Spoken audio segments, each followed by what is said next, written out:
Salut les amis, bienvenue dans ce nouvel épisode du Choucroute Garage. Aujourd'hui, je vais vous présenter un essai pas comme les autres. Je vais essayer l'auto que j'aime le moins dans la gamme d'un constructeur que je n'aime pas. Et vous savez quoi? Eh ben non, je vous le dirai à la fin.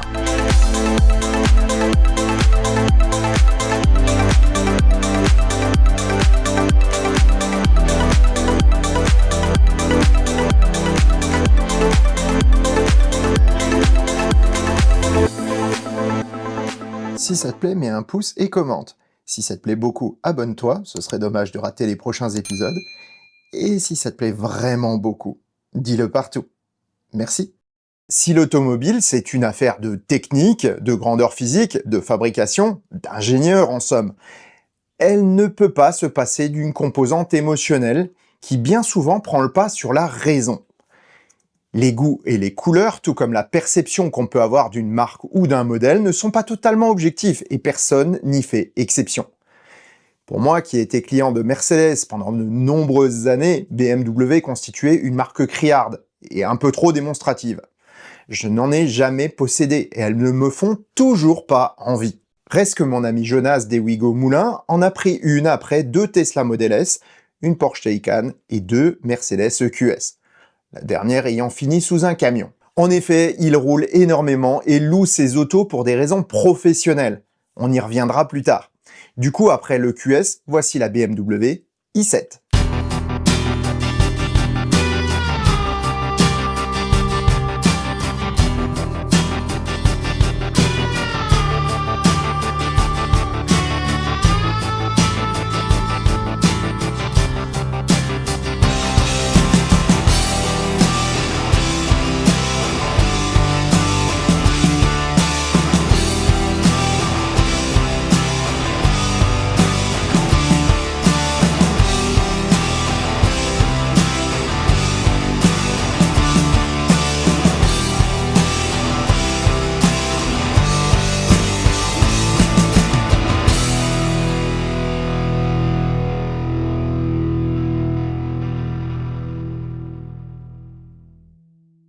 Alors, juste pour info, j'ai demandé à Jonas de rien m'expliquer sur la voiture. J'ai aucune explication, je connais pas la puissance, je connais rien. J'ai pas fait de recherche sur la voiture volontairement. Je veux avoir une impression de la voiture sans avoir strictement aucune information, en allant directement sur la maison ou sur les cadres. En fait, on retrouve vraiment tous les éléments qu'on va trouver sur une autre voiture. L'interface, elle est claire. Maintenant, on va voir comment ça fait pour bouger. Alors déjà, je ne sais pas si... Non, ça c'est les essuie-glaces. Il y a un bouton Stop Start. Il y a eu un bruit. Et après, donc... alors voilà, DB. Ok. Alors déjà, j'ai la caméra devant moi. Non, c'est toujours pas... B, alors je sais pas si... Oh là, monsieur, vous prenez des risques. Bon allez, on va se promener. Hop, je vais régler un peu le siège. Parce que moi j'ai l'habitude d'être assis un peu plus haut dans les voitures que Jonas. Ouais, on est bien. Hein. Alors les sièges en cachemire, ça c'est... Waouh. Bon, alors je suis en B et je lâche la pédale, elle bouge pas. Donc ça veut dire que l'auto-hold il est enclenché. Voilà, je l'ai enlevé. Ce qui fait que normalement... Ah ouais, mais il n'y a pas le rampage en fait. Il n'y a pas le rampage.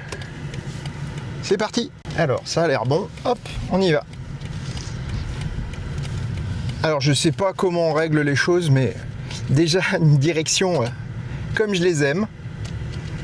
Alors je vous rappelle, hein, c'est un modèle que je n'aime pas esthétiquement. Je suis pas un grand fan de la marque. Et voilà. C'est vraiment c'est un paquebot le truc. On a le grand capot. C'est toute une certaine idée du luxe. La sensation d'accélération, freinage, le toucher de la pédale, il est juste intuitif. Et franchement, c'est aussi bien fait que dans une Tesla.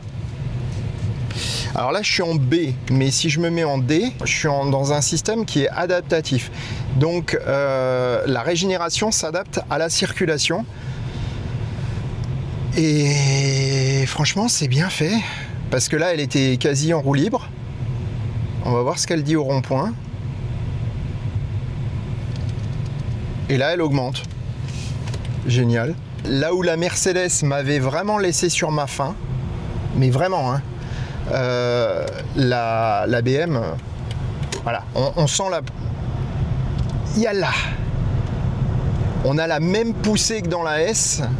Alors dans une ES normale, hein, pas dans une plaid, mais voilà. Il y a du répondant, c'est une grosse voiture, elle fait 2,7 tonnes, mais il y a du répondant. Alors là, c'est bizarre parce que la voiture, on a l'impression qu'elle réaccélère. Mais en fait, non. Elle est juste en roue libre. Elle ralentit. Et ouais. Bon. Touc. Je la mets en B. Comme ça, je la mets dans la configuration dont j'ai l'habitude. On va refaire une petite accélération. Air du Bourbonnais. Bah là, je vais ressortir de toute façon. Mais la prise en main est juste... et c'est une 4 roues motrice. Donc 2 moteurs, ça marche fort, sans être violent. C'est vraiment agréable.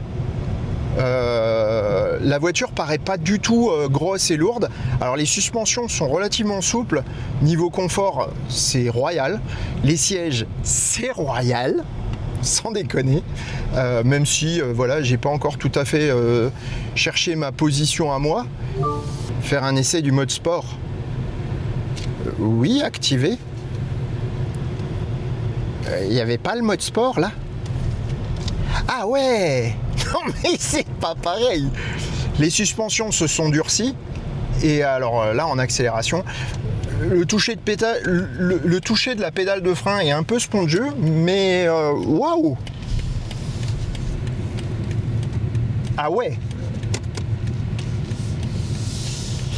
Pour une voiture que j'aime pas, sans déconner, elle est royale. Elle est ouf! C'est même un peu violent. Alors par contre, je sais pas comment changer le mode. Je suis un peu perdu là. Ça c'est le régulateur, hein, visiblement.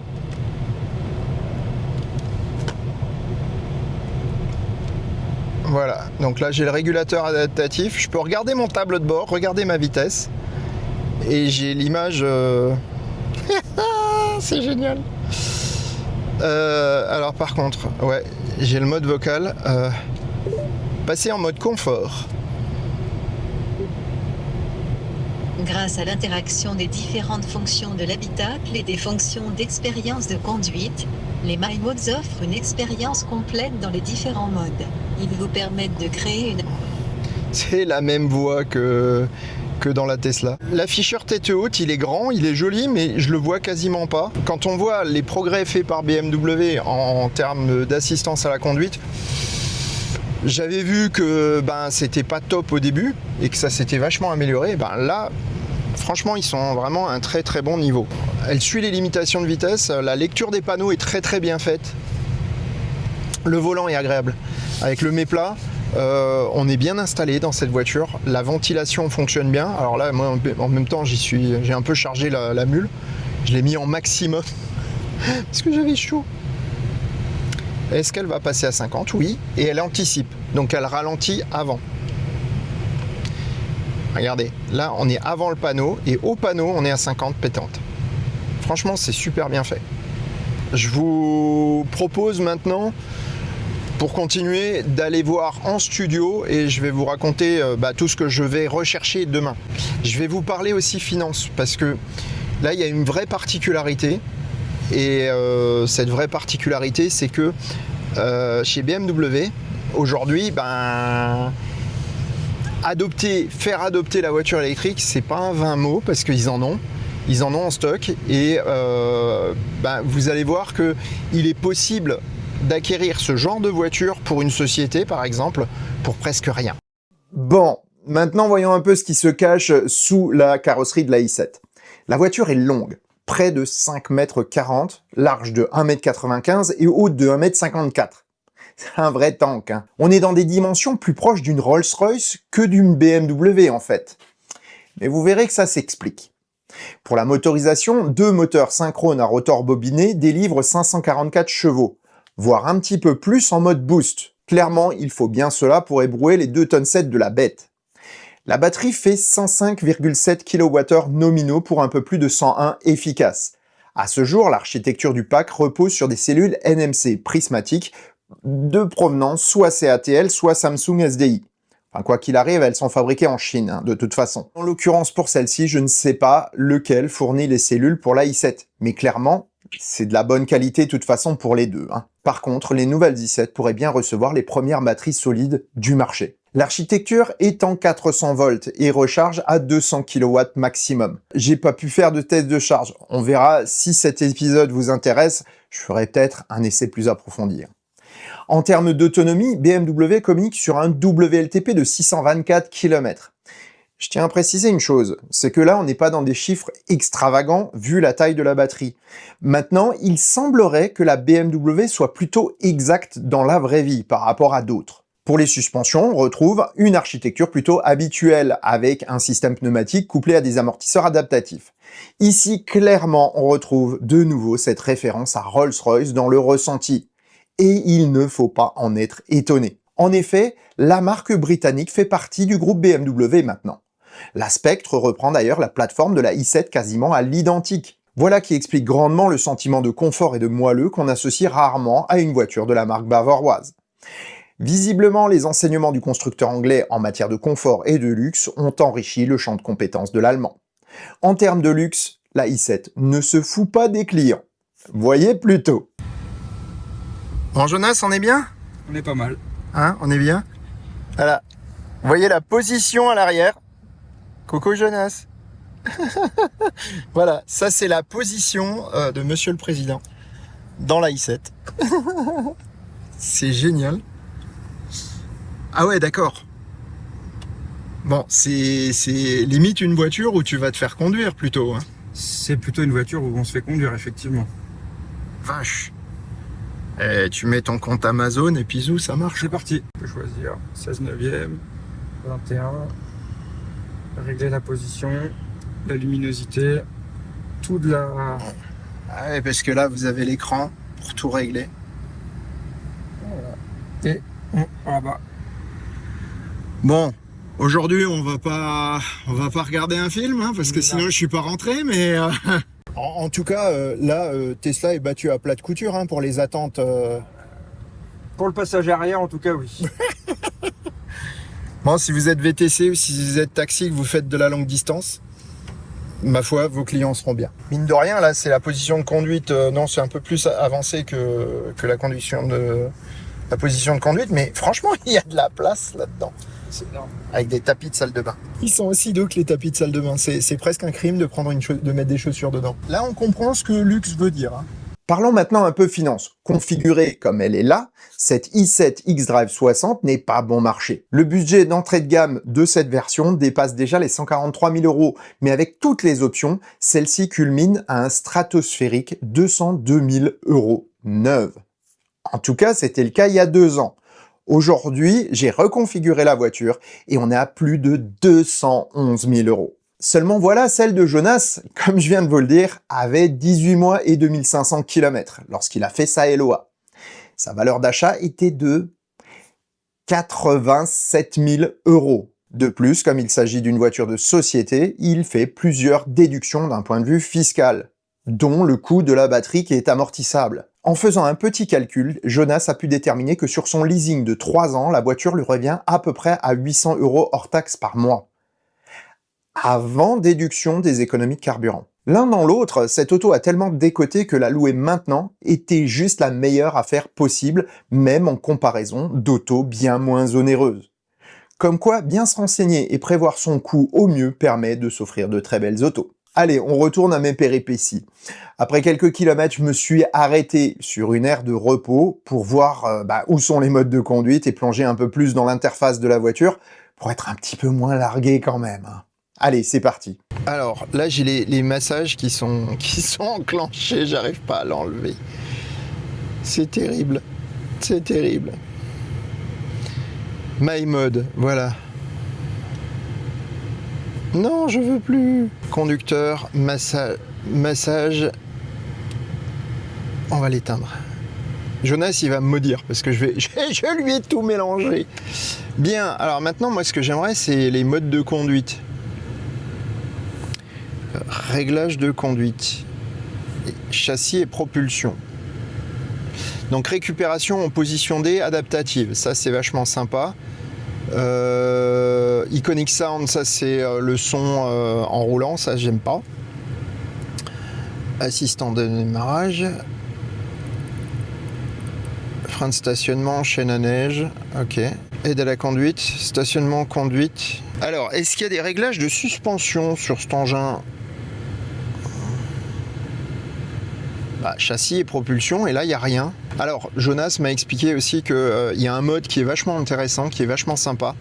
Par exemple, vous vous garez au garage, vous enregistrez en fait la position, mais surtout la manœuvre que vous faites, et après, vous pouvez lui demander de la reproduire. Ça, c'est génial. Il y a le CarPlay, il y a l'Android Auto, Spotify. Globalement, il y a vraiment tout dessus. Alors, ça fait par contre des menus à rallonge.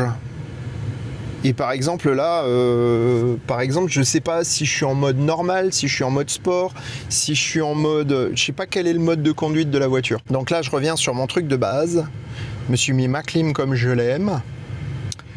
Et maintenant, je vais essayer de trouver un endroit où je puisse faire des images. Voilà. Oh, il y a du rampage. Elle a le rampage et une super caméra 360. Alors, rampage, sachant que... Ah oui, c'est vrai, c'est pas une Tesla. Et hop. Dès que vous mettez en B, en fait... vous avez la possibilité de l'enlever. Et ça, c'est génial. Vous voyez, ça, c'est une bonne idée. C'est-à-dire que vous vous mettez en D, vous avez le rampage, la voiture va ramper pour faire une manœuvre, et vous basculez en B, et vous avez le one pedal. Voilà, ça, c'est intelligent. Ça, c'est vraiment intelligent à mettre en place.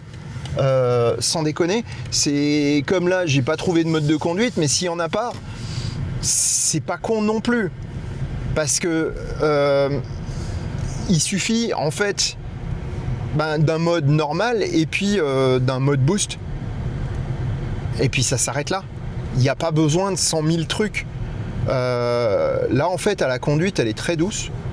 Elle est vraiment très agréable. Alors celle-ci, elle a énormément de menus et de choses parce qu'il y a plein de fonctionnalités. Il y a le toit ouvrant, il y a les sièges massants, il y a les sièges ventilés, il y a tout ce que vous voulez dans cette voiture. Mais il faut bien dire une chose, c'est que si vous voulez l'utiliser comme un novice, vous montez dans la voiture, vous roulez, tout est là. Vraiment, tout est là. Alors après, pour une voiture de ce prix-là, c'est peut-être normal. Mais je trouve... Alors autant elle peut paraître peut-être pas austère, je peux pas dire austère, mais en tout cas plus simpliste en termes de design que la Mercedes. Mais d'un autre côté, vous avez une auto, sans déconner, elle est pratique, elle a tout ce qu'il faut. Enfin, il y a besoin de rien de plus, quoi. Aujourd'hui, avec une autre esthétique, parce que moi, l'esthétique, en particulier l'avant, l'arrière, ça va, mais l'avant, je peux pas. Pour le fun, je pensais venir faire le tournage avec un sac en papier pour mettre sur la tête avec des trous. Mais non, non, parce que autant j'aime pas BMW, autant c'est des voitures que j'apprécie pas pour l'image qu'elle véhicule. Autant par rapport à des BMW d'il y a 10 ans à peu près, que j'ai eu l'occasion de conduire, celle-ci, elle a fait un bond en avant énorme. Là, vraiment, je comprends les gens qui vont acheter une i4, parce que si c'est du même niveau que ça, en tout cas, sans tous les luxes, mais etc. Mais si, en termes de praticité, en termes de fonctionnement, cette histoire de commandes de boîte B et D qui sont qui est juste intelligente, ben ça, ouais, je peux comprendre que pour ça, quelqu'un achète une BMW. Après, c'est les choix de design qui sont les choix de chacun. Mais par contre, les choses qui sont dans la voiture fonctionnent bien. Par exemple, là, le régulateur adaptatif avec le suivi de ligne, il fonctionne bien. Il fonctionne bien mieux que celui de la Mercedes qui m'a fait des trucs bizarres. Et pourtant, ça me fait mal de dire ça parce que autant moi, je suis un aficionados de Mercedes, autant je vais être sincère, il n'y aurait pas ce côté trop prétentieux d'une BMW, entre guillemets. Hein. Eh bien, je pourrais me laisser tenter. Elle est précise, elle est légère, la direction est super bien dosée. C'est-à-dire que dès que vous êtes à basse vitesse, vous êtes tranquille avec une direction qui est très souple. Sitôt que vous roulez, elle va se durcir un peu. Et là, par exemple, j'ai vraiment l'impression qu'elle s'est adaptée au type de route. Voilà. Alors là, je ne sais pas où je suis, hein. Je vais peut-être faire demi-tour. Alors par contre, il y a une chose que je vais essayer de trouver, c'est les pare-soleil. Alors, comment est-ce que je baisse les pare-soleil? On est reparti à la chasse. Bon, on va lui demander. Replie les pare-soleil arrière. Aucun store pare-soleil arrière supplémentaire ne peut être fermé. Ouvre les stores pare-soleil arrière. Ok. Voilà, là c'est mieux. Parce que, alors, déjà dans le rétro, en fait, au moins je vois ce qui se passe derrière. Parce que quand le pare-soleil est remonté, je vois rien. Et après, j'ai un bouton pour les caméras de parking. Mais, on va dire, c'est pas pareil. Alors, le laqué piano, non, il y a des traces de doigts partout. C'est. Bon, allez. C'est toujours les essuie-glaces. Le GPS est clair. Vraiment. Alors par contre, j'ai pas d'image satellite ou quoi que ce soit, mais par rapport à la configuration de base, la dalle peut paraître petite, mais en fait, elle est extrêmement grande et le tableau de bord, lui, il est juste magique. Le son est très bon. Je vous le mets pas parce que je veux pas être démonétisé, mais le son est très bon. Ah, ça c'est bien. Il nous fait un petit clic-clic et on a un tout petit retour haptique dans le volant qui nous indique que le suivi de ligne s'est coupé. Ça c'est pas mal non plus. Et c'est tout en finesse, c'est pas bourrin, ça marche bien. Et ça c'est sympa aussi. Et là j'ai l'autonomie restante, consommation 21,3 depuis tout à l'heure. Bon, sachant que je suis pas manchot sur l'accélérateur non plus. Petite route défoncée. Là, avec la S, on serait secoué comme des pruniers. La suspension de la BMW est impériale. Vraiment impériale.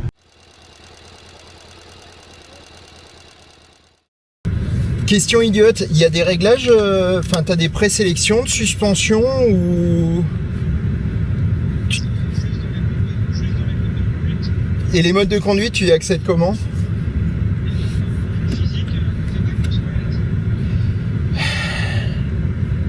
Un bout. Ah, My Mode. Parce que j'ai vu qu'il y a My Mode, mais là, tu as Personal Sport. Ah, voilà. Personal Sport, efficient. Ok. Allez, j'ai essayé relax, il a commencé à me masser le dos, l'autre. Alors, avant que je fasse le débrief avec Jonas, je vais lui avouer, hein, bien sûr, comme je vous l'avoue, je suis à l'usage, je suis très sous le charme de la voiture en ce qui concerne sa dynamique, en ce qui concerne son usage comme ça, quoi. À la conduite, elle est très facile à prendre en main, très agréable. Elle a un retour auditif en termes de vitesse, c'est-à-dire que elle est isolée au niveau bruit, mais par contre, quand vous accélérez, vous entendez que vous allez plus vite. Et ça, sans avoir besoin de bruit parasite. Donc, de ce côté-là, très très bien. Une très bonne sensibilité de la voiture. Alors, beaucoup de complexité, mais on va dire, si on ne se sert pas de tous les gadgets qui sont dans la voiture, globalement, on arrive à la prendre en main en 2 minutes on l'a en main et on peut rouler avec. Après, voilà, les modes de conduite, bon, il y avait une petite subtilité, c'est que les modes de conduite, il y a également des réglages en ce qui concerne les modes de siège, les massages, les bidules. En fait, je pense que chaque mode, il faut le configurer. Là, je suis dans le mode de Jonas qui est franchement très bien. Sauf que moi, je suis en mode B pour avoir la régénération maximum. Et voilà. Donc, globalement, interface un peu complexe quand on n'a pas l'habitude d'une BMW, mais je pense qu'on s'y fait. En ce qui concerne la qualité de l'exécution au niveau des aides à la conduite, au niveau du fonctionnement, très bien. Alors, je peux pas juger de la recharge, bien sûr. La technique, aujourd'hui, je peux pas juger, mais vous l'avez vu tout à l'heure dans la petite partie que je tourne en studio bientôt. Donc, vous avez déjà vu. Voilà, vous avez mon avis technique sur la voiture. Globalement, je dirais qu'il y a deux choses qui vont desservir très grandement cette voiture. Premièrement, son esthétique avant, qui est très particulière, il faut vraiment aimer. Et deuxièmement, son tarif. Parce que aujourd'hui, alors je suis sûr et certain que d'autres font mieux que ça en efficience. En l'occurrence Lucid Motors, en ce qui concerne la qualité de fabrication et l'exactitude de l'exécution, Lucid a encore beaucoup de travail à faire. Voilà. Tesla aussi d'ailleurs, hein, soit dit en passant, mais en même temps, c'est pas les mêmes niveaux de prix pour ce qui est de Tesla. Alors que Lucid, c'est pas tout à fait le cas. Hein. Lucid est quand même très proche en termes de tarifs. Après, je pense que quelqu'un qui est dans l'écosystème BMW depuis longtemps et qui avait des BMW d'antan, qui a peut-être été déçu parce qu'il y a eu une période, un petit peu un passage à vide pour BMW à une certaine époque. Et lors de ce passage à vide, il y a beaucoup de clients qui ont basculé chez Audi ou qui ont basculé chez Mercedes. Je vais être très clair, en qualité de fabrication, en fonctionnement, en simplicité,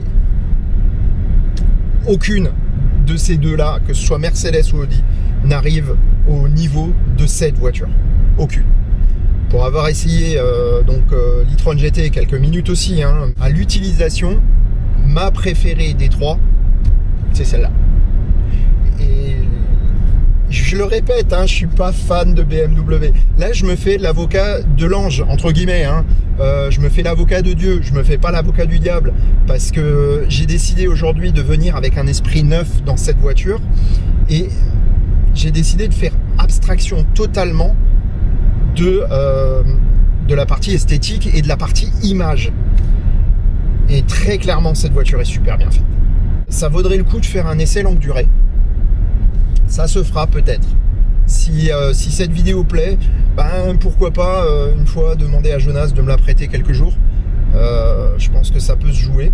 En tout cas, voilà, avant de terminer cet épisode, je voulais vraiment dire un grand merci à Jonas de m'avoir prêté sa voiture.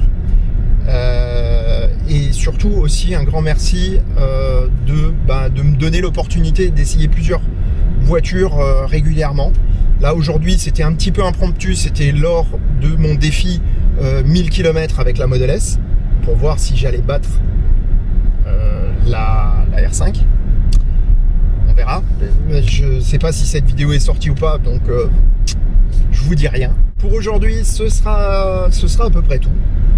Et encore merci d'avoir suivi cet épisode, et je vous dis à très bientôt pour d'autres essais, pour d'autres revues techniques, et ma foi pour des essais intéressants comme cette auto qui est finalement pas très commune. Et sur ces bonnes paroles, je vous souhaite bonne route et vous dis à bientôt dans un prochain épisode du Choucroute Garage. Portez-vous bien. Ciao.